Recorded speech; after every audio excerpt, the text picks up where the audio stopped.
Hello friends, welcome to our channel learning notebook.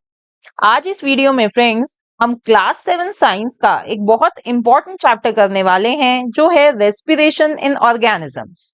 Friends, पिछले कुछ दिनों में काफी सारे लोगों ने हमसे ये रिक्वेस्ट करी थी कि हम इस टॉपिक पर वीडियो बनाएं, तो आज हम फ्रेंड्स इस वीडियो में बहुत ही अच्छे से डिटेल में इस चैप्टर को समझने वाले हैं।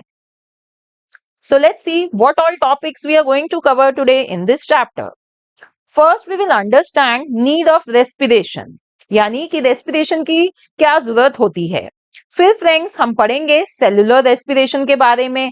Then we will learn about types of respiration, जिसमें हम एरोबिक रेस्पिरेशन और एनारोबिक रेस्पिरेशन के बारे में समझने वाले हैं। Then our next topic will be breathing, जिसमें फ्रेंड्स हम ब्रीदिंग इन ह्यूमंस भी पढ़ेंगे और ब्रीदिंग इन अदर ऑर्गेनिजम्स भी पढ़ेंगे, जैसे कि breathing in cockroaches, breathing in earthworms etcetera. और फ्रेंड्स हमारा लास्ट टॉपिक होगा respiration in plants. So let's start with our first topic and understand need of respiration.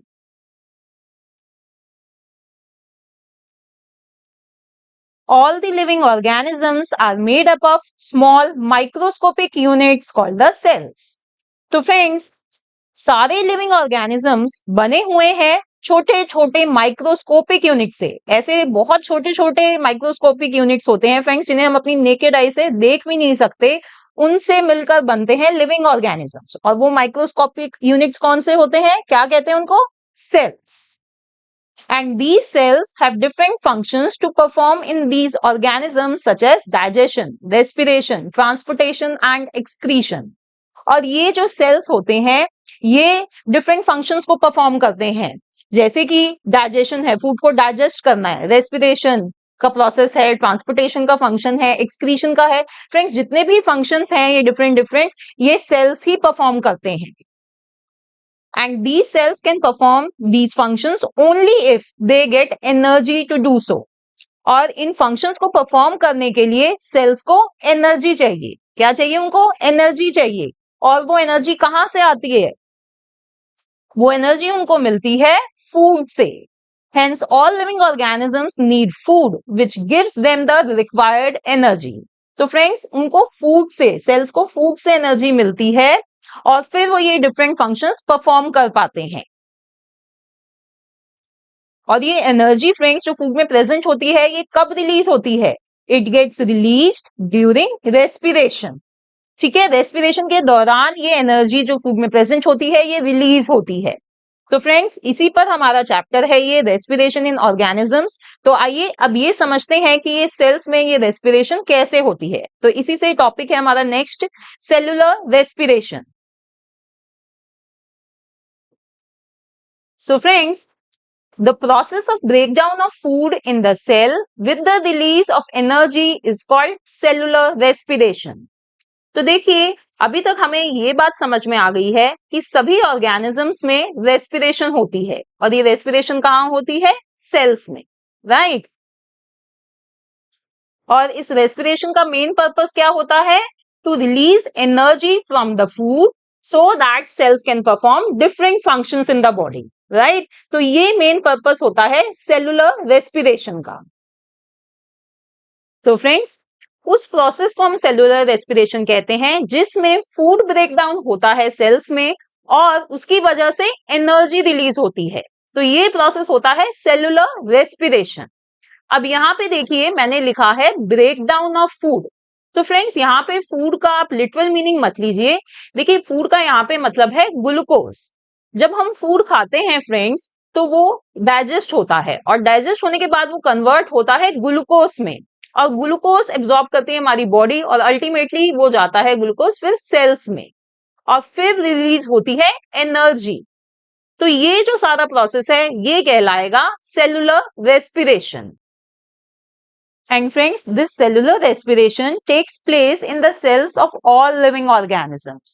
और जितने भी लिविंग ऑर्गेनिजम्स हैं उन सब में, उनके सेल्स में ये सेलुलर रेस्पिरेशन होता है। तो फ्रेंड्स देखिए अभी मैंने ऊपर आपको बताया था कि जो ग्लूकोज है वो ब्रेक डाउन होता है। तो वो कैसे होता है? In the cells, oxygen which we breathe and transported to cell helps in the breakdown of glucose. Friends, जो ऑक्सीजन हम ब्रीथ कर रहे हैं ना तो वो अंदर जाती है और वो ब्लड स्ट्रीम के थ्रू हर सेल में ट्रांसपोर्ट होती है और वो ऑक्सीजन हेल्प करती है उस ग्लूकोज को ब्रेक डाउन करने में। ठीक है, तो याद रखिए oxygen helps in the breakdown of glucose. And then glucose gets broken down into carbon dioxide and water using this oxygen. और ये ग्लूकोज फ्रेंड्स किस चीज में ब्रेक डाउन होता है? It gets broken down into carbon dioxide and water. ठीक है, तो यही चीज मैंने यहाँ नीचे इक्वेशन में लिख दी है that glucose in the presence of oxygen breaks down into carbon dioxide plus water and in this process energy gets released और इस एनर्जी को हम यूज करते हैं अपनी डिफरेंट एक्टिविटीज कैरी आउट करने के लिए। So friends this is cellular respiration. Now next we are going to learn about types of respiration. तो फ्रेंड्स ये जो सेलुलर रेस्पिरेशन होती है ये दो टाइप की होती है। कौन कौन सी? Let's see. First one is aerobic respiration and second one is anaerobic respiration. तो आइए अब इन दोनों टाइप्स ऑफ रेस्पिरेशन को हम एक एक करके समझ लेते हैं। So what is aerobic respiration? When breakdown of glucose occurs with the use of oxygen, it is called aerobic respiration. तो फ्रेंड्स जब ग्लूकोज ब्रेकडाउन होता है ऑक्सीजन को यूज करके तो वो कहलाता है एरोबिक रेस्पिरेशन। देखिए इसे याद रखने के लिए मैं आपको एक चीज बता देती हूँ। देखिए यहाँ पे है एरोबिक जिसमें एरो है AERO। एरो का मतलब होता है friends air. Air means oxygen. तो जब ग्लूकोज का ब्रेकडाउन हो रहा है यूजिंग ऑक्सीजन वो कहलाएगा एरोबिक रेस्पिरेशन। तो फ्रेंड्स अभी तक हमने जो सेलुलर रेस्पिरेशन पढ़ा वो एरोबिक रेस्पिरेशन ही था जिसमें हमने देखा that glucose in the presence of oxygen gets break down into carbon dioxide and water and in this process energy gets released. तो ये है friends aerobic respiration. This kind of respiration takes place in the presence of oxygen. ये तो हमने सीख ही लिया है कि ये जो रेस्पिरेशन होता है ये होता है इन the presence of oxygen. And this aerobic respiration leads to release of a high amount of energy in humans and other living organisms. और फ्रेंड्स एक बहुत इंपॉर्टेंट बात एरोबिक रेस्पिरेशन की ये है कि इसमें जो एनर्जी रिलीज होती है वो काफी हाई अमाउंट की होती है, बहुत ज्यादा एनर्जी रिलीज होती है। और ये जो एरोबिक रेस्पिरेशन है फ्रेंड्स ये हम ह्यूमंस में भी होता है और बाकी और लिविंग ऑर्गेनिजम्स में भी होता है। Next is anaerobic respiration. When breakdown of glucose occurs in the absence of oxygen, it is called anaerobic respiration. तो फ्रेंड्स एनारोबिक रेस्पिरेशन में जब ग्लूकोज ब्रेकडाउन हो रहा है इन द एब्सेंस ऑफ ऑक्सीजन तो वो ब्रेकडाउन किस में हो रहा है? अल्कोहल और कार्बन डाइऑक्साइड में। यहाँ पर वाटर में नहीं हो रहा, वो अल्कोहल और कार्बन डाइऑक्साइड में ब्रेकडाउन हो रहा है और साथ में एनर्जी रिलीज होती है। बट ये जो एनर्जी होती है ये काफी कम अमाउंट की होती है। It results in a low amount of energy.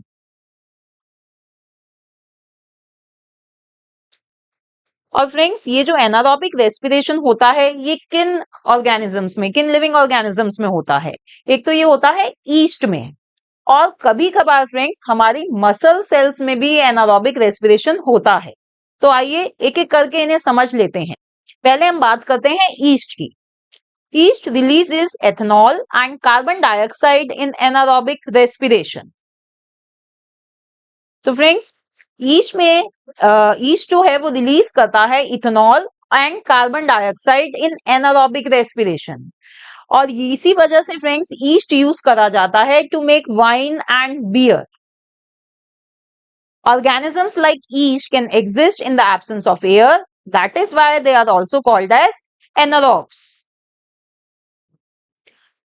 तो फ्रेंड्स ये जो ईस्ट है ये एनारोबिक रेस्पिरेशन करता है, यानी हम कह सकते हैं कि ये जो ईस्ट है ये एग्जिस्ट करते हैं in the absence of air. ये सर्वाइव कर सकते हैं without air and that is why they are called as anaerobes. They undergo anaerobic respiration, hence can get energy even without oxygen. तो ये तो मैंने आपको बता ही दिया है कि एनारोबिक रेस्पिरेशन में क्या होता है कि इनको एनर्जी मिलती है विदाउट ऑक्सीजन। ऑक्सीजन यूज नहीं होती, इन द एब्सेंस ऑफ ऑक्सीजन ये एनारोबिक रेस्पिरेशन होता है और उसमें अल्कोहल, कार्बन डाइऑक्साइड उसमें होता है और साथ में एनर्जी रिलीज होती है। पर वो जो एनर्जी रिलीज होती है वो काफी कम अमाउंट की होती है, जबकि हमने देखा एरोबिक रेस्पिरेशन में फ्रेंड्स काफी high amount of energy release होती है।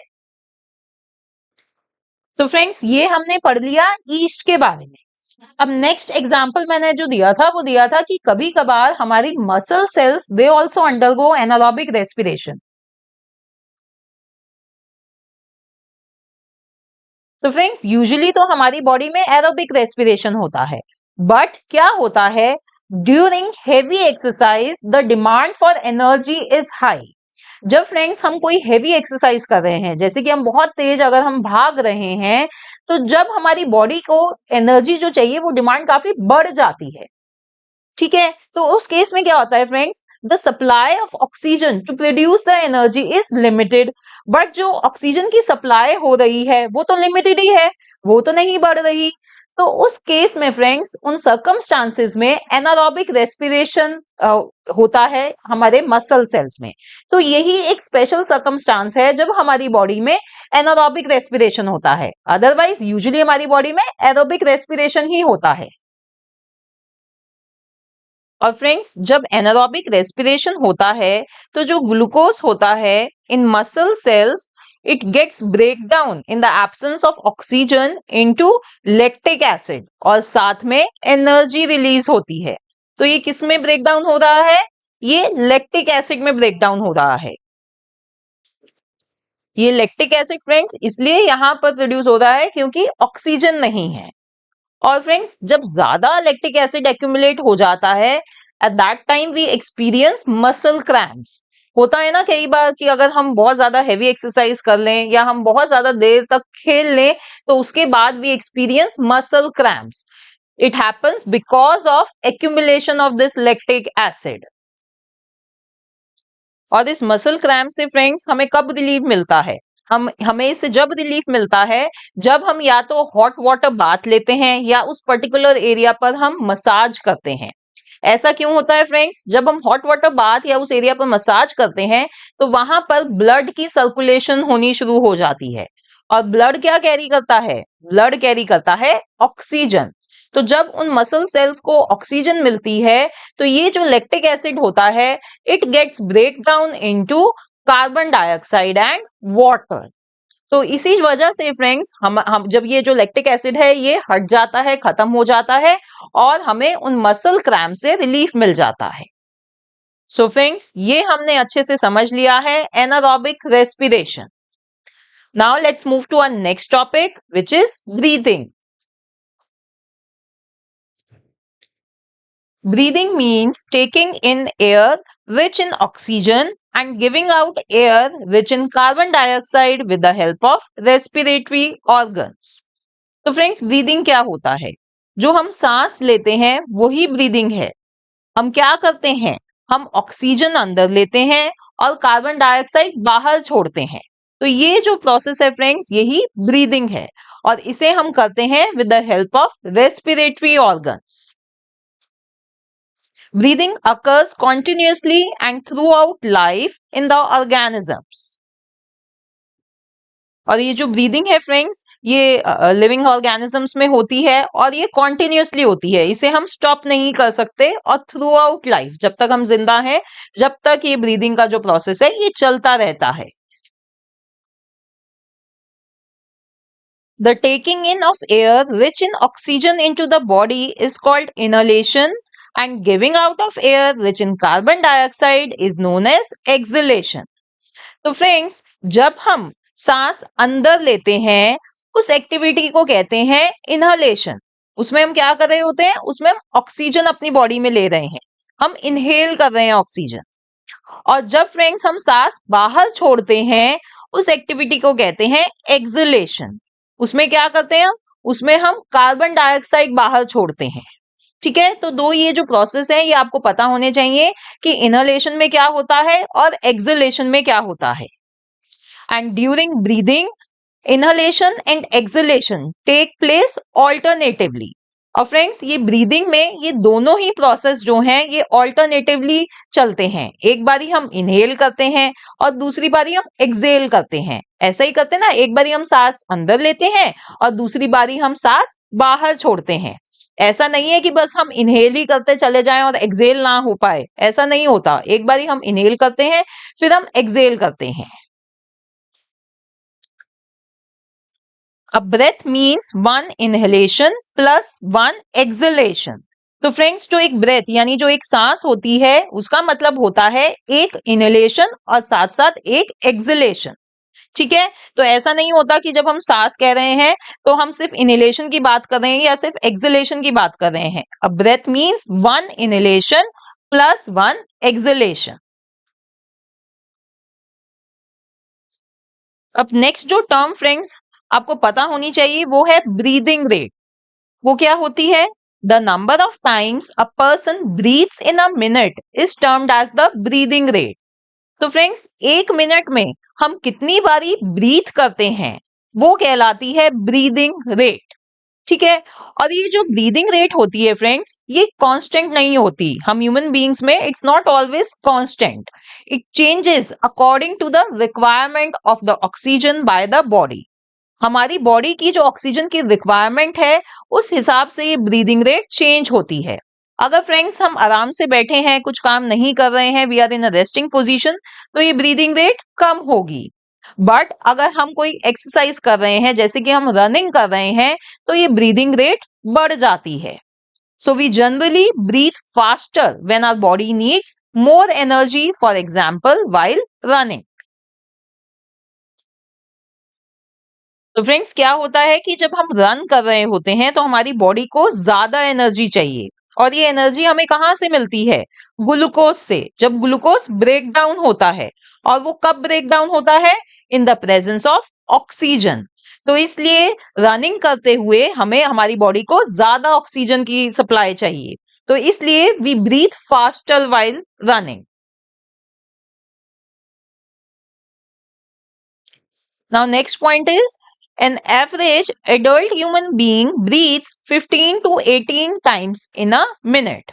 और फ्रेंड्स अगर हम ऑन एन एवरेज बात करें तो एडल्ट ह्यूमन बीइंग एक मिनट में 15 टू 18 टाइम सांस लेता है।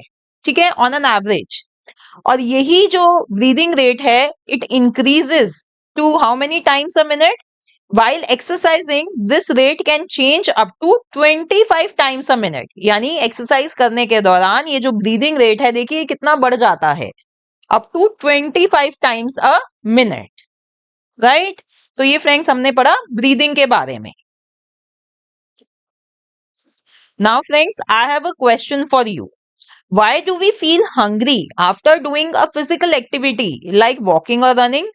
तो फ्रेंड्स क्या आप बता सकते हैं कि कोई भी फिजिकल एक्टिविटी जैसे कि ज्यादा तेज वॉक करने के बाद या रनिंग करने के बाद हमें भूख क्यों लगनी शुरू हो जाती है? Yes, tell me. This is because, friends, when we do a physical activity, the food that is present in our body is converted into energy। क्योंकि फ्रेंड्स जब हम कोई ऐसी फिजिकल एक्टिविटी करते हैं तो जो हमारी बॉडी में फूड है, जो ग्लूकोज है, वो ब्रेक डाउन हो जाता है एनर्जी में।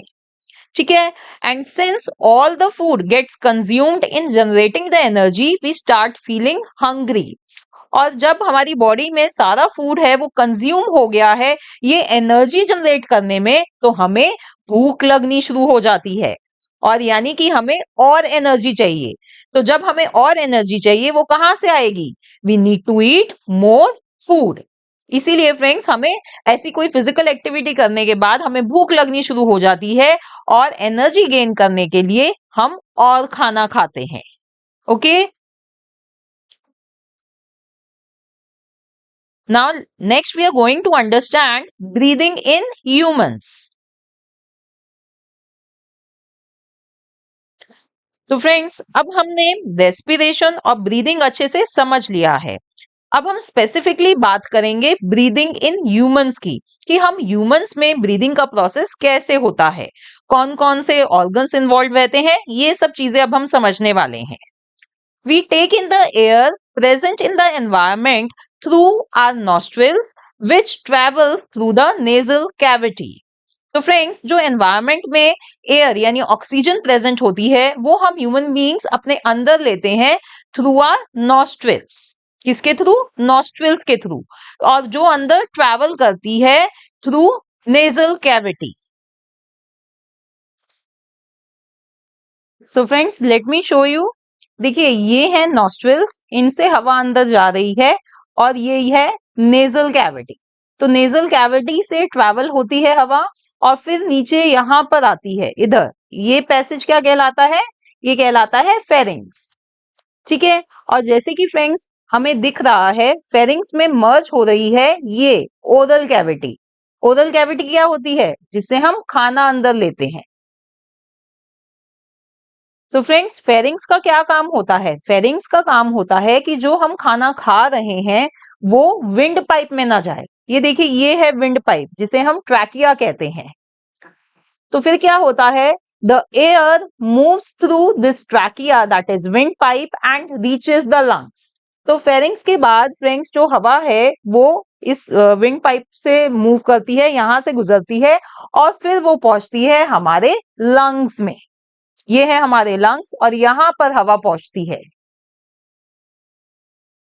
और जैसे कि फ्रेंड्स हमें दिख रहा है, ये लंग्स लोकेटेड है चेस्ट कैविटी में, which is surrounded by the ribs. तो ये जो हमारे लंग्स हैं, जिसे हम हिंदी में फेफड़े कहते हैं, देखिए ये चेस्ट कैविटी में है। और ये जो आपको दिखाई दे रहे हैं, ये है हमारी रिब्स।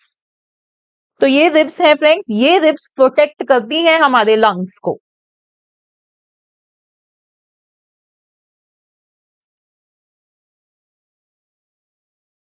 अब देखिए फ्रेंड्स, ये जो चेस्ट कैविटी है, इसमें यहां सबसे नीचे एक शीट होती है, मसल शीट, जिसे हम कहते हैं डायफ्राम। ये देखिए, यहाँ पे मैं आपको मार्क करके भी दिखा देती हूँ। इस शीट को कहा जाता है diaphragm. And during the breathing process movement of ribs and diaphragm takes place. This is so because the lungs expand and contract during breathing. अब देखिए फ्रेंड्स, क्या होता है कि ब्रीदिंग के दौरान ये जो रिब्स और डायफ्राम है, ये दोनों मूव करते हैं। ये क्यों मूव करते हैं? क्योंकि जो लंग्स हैं वो ब्रीदिंग के दौरान एक्सपैंड और कॉन्ट्रैक्ट होते हैं।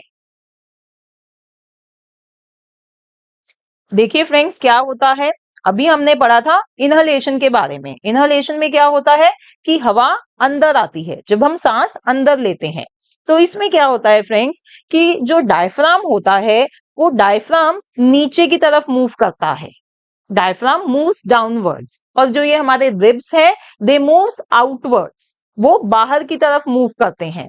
तो इन दोनों की मूवमेंट से फ्रेंड क्या होता है कि जो चेस्ट कैविटी है उसमें स्पेस बढ़ जाती है, और जिसकी वजह से फ्रेंड्स लंग्स एक्सपैंड हो जाते हैं। तो जब लंग्स एक्सपैंड होते हैं तो हम हवा अंदर लेते हैं। तो फ्रेंड्स ये प्रोसेस कहलाता है इनहलेशन। इसी तरह से एक्सलेशन में क्या होता है, लेट्स सी। देखिए, एक्सलेशन में हम हवा बाहर छोड़ते हैं, बॉडी से हवा बाहर जा रही है। तो इधर क्या होता है फ्रेंड्स, इधर जो ये डायफ्राम और रिब्स हैं they move backwards, they come to their original position. तो जिसकी वजह से जो ये लंग्स हैं ये कॉन्ट्रैक्ट हो जाते हैं और हवा इनमें से बाहर चली जाती है। So this is acceleration. तो फ्रेंड्स याद रखिए कि डायफ्राम और रिब्स की मूवमेंट की वजह से ही हम ब्रीदिंग कर पा रहे हैं। जैसे कि मैंने आपको बताया कि इनहलेशन में क्या होता है कि जो डायफ्राम है it moves downwards and ribs move outwards. तो इस वजह से चेस्ट कैविटी की स्पेस बढ़ जाती है, लंग्स एक्सपैंड हो जाते हैं, और जब लंग्स एक्सपैंड हो जाते हैं तो हम हवा अंदर ले पाते हैं। ठीक है। अब जब हवा हमने अंदर ले ली, अब उसको हमें बाहर भी छोड़ना है।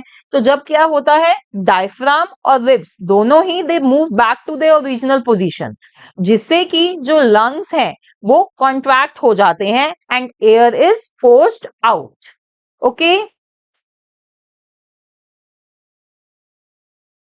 अब फ्रेंड्स एक इंटरेस्टिंग क्वेश्चन ये आता है that why do we sneeze, यानी कि हम छींकते क्यों हैं। कई बार होता है ना फ्रेंड्स कि हमें बैठे बैठे छींक आ जाती है, ऐसा क्यों होता है, let's see. As we inhale air present in the surroundings, various unwanted particles such as smoke, dust, pollen also get in. देखिए फ्रेंड्स, हमारी जो आसपास हवा है उसमें काफी सारे अनवांटेड पार्टिकल्स भी होते हैं, जैसे कि स्मोक, डस्ट, पोलन। तो जब हम हवा अंदर लेते हैं, इनहेल करते हैं, तो ये कुछ अनवांटेड पार्टिकल्स अंदर चले आते हैं, हमारे नॉस्ट्रिल्स के थ्रू अंदर आ जाते हैं। Though these particles get stuck in the air in our nostrils, but some of them get past the nasal cavity. Friends, वैसे तो हमारी नॉस्ट्रिल्स में हेयर होते हैं, जो बाल होते हैं उनका काम यही होता है कि इन अनवांटेड पार्टिकल्स को वहीं पर रोक लें, उनको अंदर ना जाने दें। बट कभी कभार इनमें से कुछ अनवांटेड पार्टिकल्स उन हेयर को पास थ्रू कर जाते हैं और वो हमारी नेजल कैविटी में आ जाते हैं। और जब ये नेजल कैविटी में आ जाते हैं तो वहां पर ये नेजल कैविटी की लाइनिंग में इरिटेट करते हैं हमें। This causes irritation in the lining of nasal cavity which makes us sneeze. तो उस इरिटेशन की वजह से फ्रेंड्स हमें छींक आ जाती है। And sneezing helps in expelling these unwanted particles from inhaled air out of our body.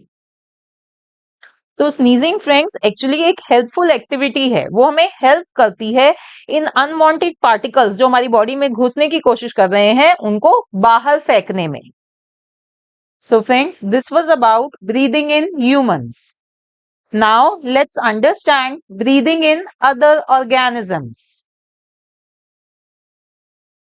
So first let's understand breathing in cockroaches. Cockroaches have small openings called spiracles present on the sides of their bodies. तो देखिए friends, जो cockroach होते हैं उनकी body के side में छोटी छोटी ओपनिंग्स होती हैं, जिन्हें क्या कहा जाता है, स्पाइरकल्स। जैसे हमारे बॉडी में हमने पढ़ा ना कि नॉस्ट्रिल्स होते हैं जिनसे हवा अंदर एंटर करती है, ऐसे ही कॉकरोचेस के पास होती हैं ये स्मॉल ओपनिंग्स कॉल्ड स्पाइरकल्स, जो उनकी बॉडी के साइड में होती हैं। They have an air tube-like structure called the trachea that allows the exchange of gases in these insects. और फिर फ्रेंड्स, जैसे कि इस पिक्चर में हम देख रहे हैं, इनके पास ट्रैकिया होता है, air tube like structure called trachea. ये देखिए यहाँ पर, ये ट्रैकिया है और इस ट्रैकिया की मदद से एक्सचेंज ऑफ गैसेस होती हैं, यानी ऑक्सीजन अंदर जाती है और कार्बन डाइऑक्साइड बाहर आती है।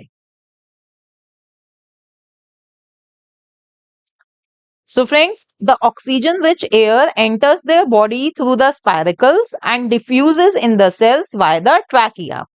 तो स्पाइरकल्स के थ्रू फ्रेंड्स, जब वो ऑक्सीजन रिच एयर यानी ऑक्सीजन को अपनी बॉडी के अंदर लेके जाते हैं और फिर बॉडी के अंदर जब वो चली गई है तो डिफरेंट सेल्स में कैसे पहुंचती है ये हवा, ये oxygen, with the help of trachea. Similarly, carbon dioxide from the cells goes into the tracheal tubes and moves out through spiracles. और इसी तरह से फ्रेंड्स, जब कार्बन डाइऑक्साइड, जब सांस बाहर छोड़नी होती है तो जो कार्बन डाइऑक्साइड है वो सेल्स में से कैसे बाहर जाती है, थ्रू दीज ट्रैकियल ट्यूब्स, और फिर बॉडी के बाहर जाती है वो स्पाइरकल्स के through.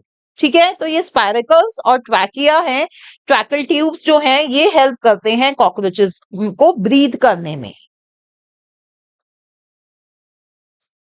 Now let's learn about breathing in earthworms. Earthworms have a soft, slimy and moist skin.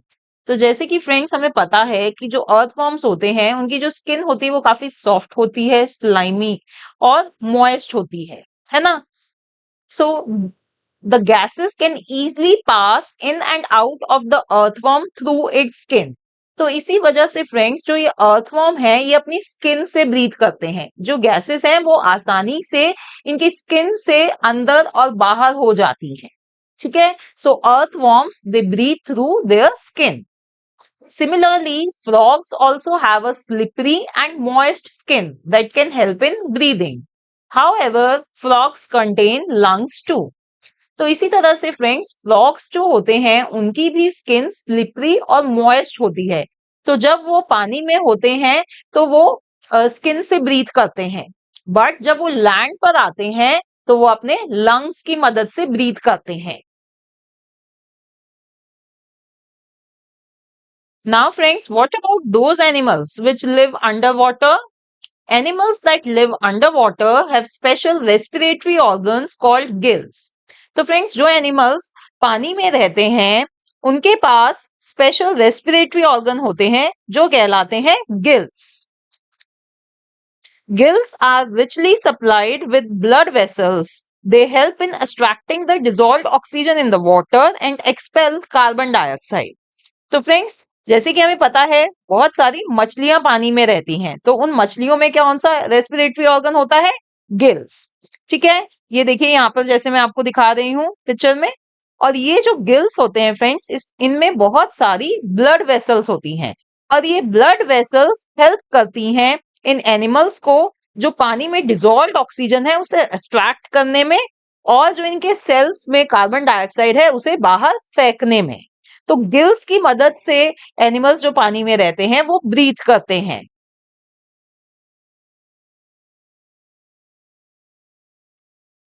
अब फ्रेंड्स, ये तो हमने सारा रेस्पिरेशन समझ लिया अपना ह्यूमन बींग्स में भी और अदर ऑर्गेनिजम्स में भी। Now what about respiration in plants? Plants take in the carbon dioxide, use it in the process of photosynthesis to produce food and release oxygen in the environment. तो friends, plants में कैसे respiration होती है? देखिए, जो हमारे atmosphere में carbon dioxide है, प्लांट्स उसे अंदर लेते हैं, उसे यूज करते हैं to carry out the process of photosynthesis, जिस प्रोसेस में वो अपने लिए खाना बनाते हैं। और इस प्रोसेस में फ्रेंड्स वो रिलीज करते हैं ऑक्सीजन इन द एनवायरमेंट।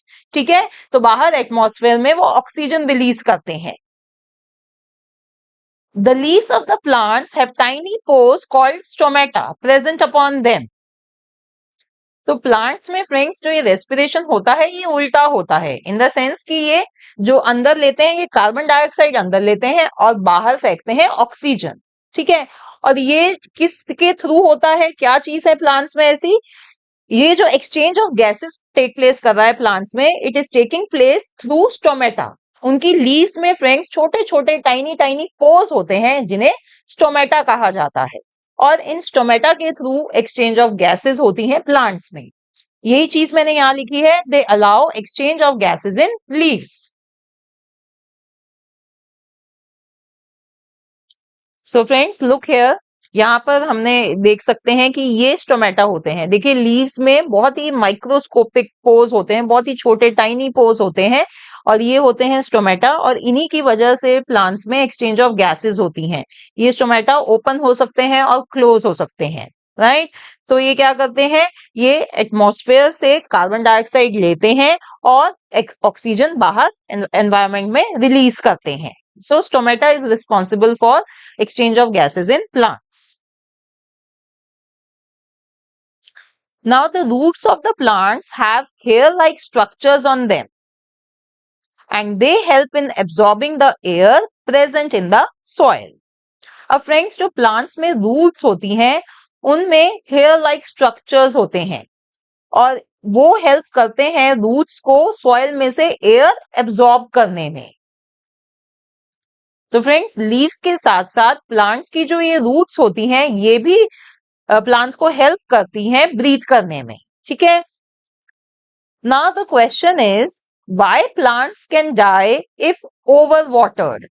तो कई बार फ्रेंड्स आपने नोटिस किया होगा कि अगर हम प्लांट्स में ज्यादा पानी डाल दें तो वो जब भी मर जाते हैं। ऐसा क्यों होता है? वो सूख क्यों जाते हैं अगर हम ज्यादा पानी दे दें उनमें? Because the air in the soil is present between the soil particles. Friends, क्योंकि क्या होता है कि जो मिट्टी में सॉइल पार्टिकल्स हैं उनके बीच में हवा होती है, एयर प्रेजेंट है वहां पर जब हम ज्यादा पानी दे देते हैं प्लांट्स में तो इन जो सॉइल पार्टिकल्स के बीच में जो हवा है उसकी जगह पानी आ जाता है, हवा वहां से हट जाती है। So as a result, the roots will not be able to get enough air and the plant can die. तो इस वजह से जो रूट्स होती हैं उनको एयर नहीं मिल पाती, वो एब्जॉर्ब नहीं कर पाती सॉइल में से एयर और इस वजह से जो प्लांट्स होते हैं वो कई बार मर जाते हैं अगर हम उनमें ज्यादा पानी दे दें।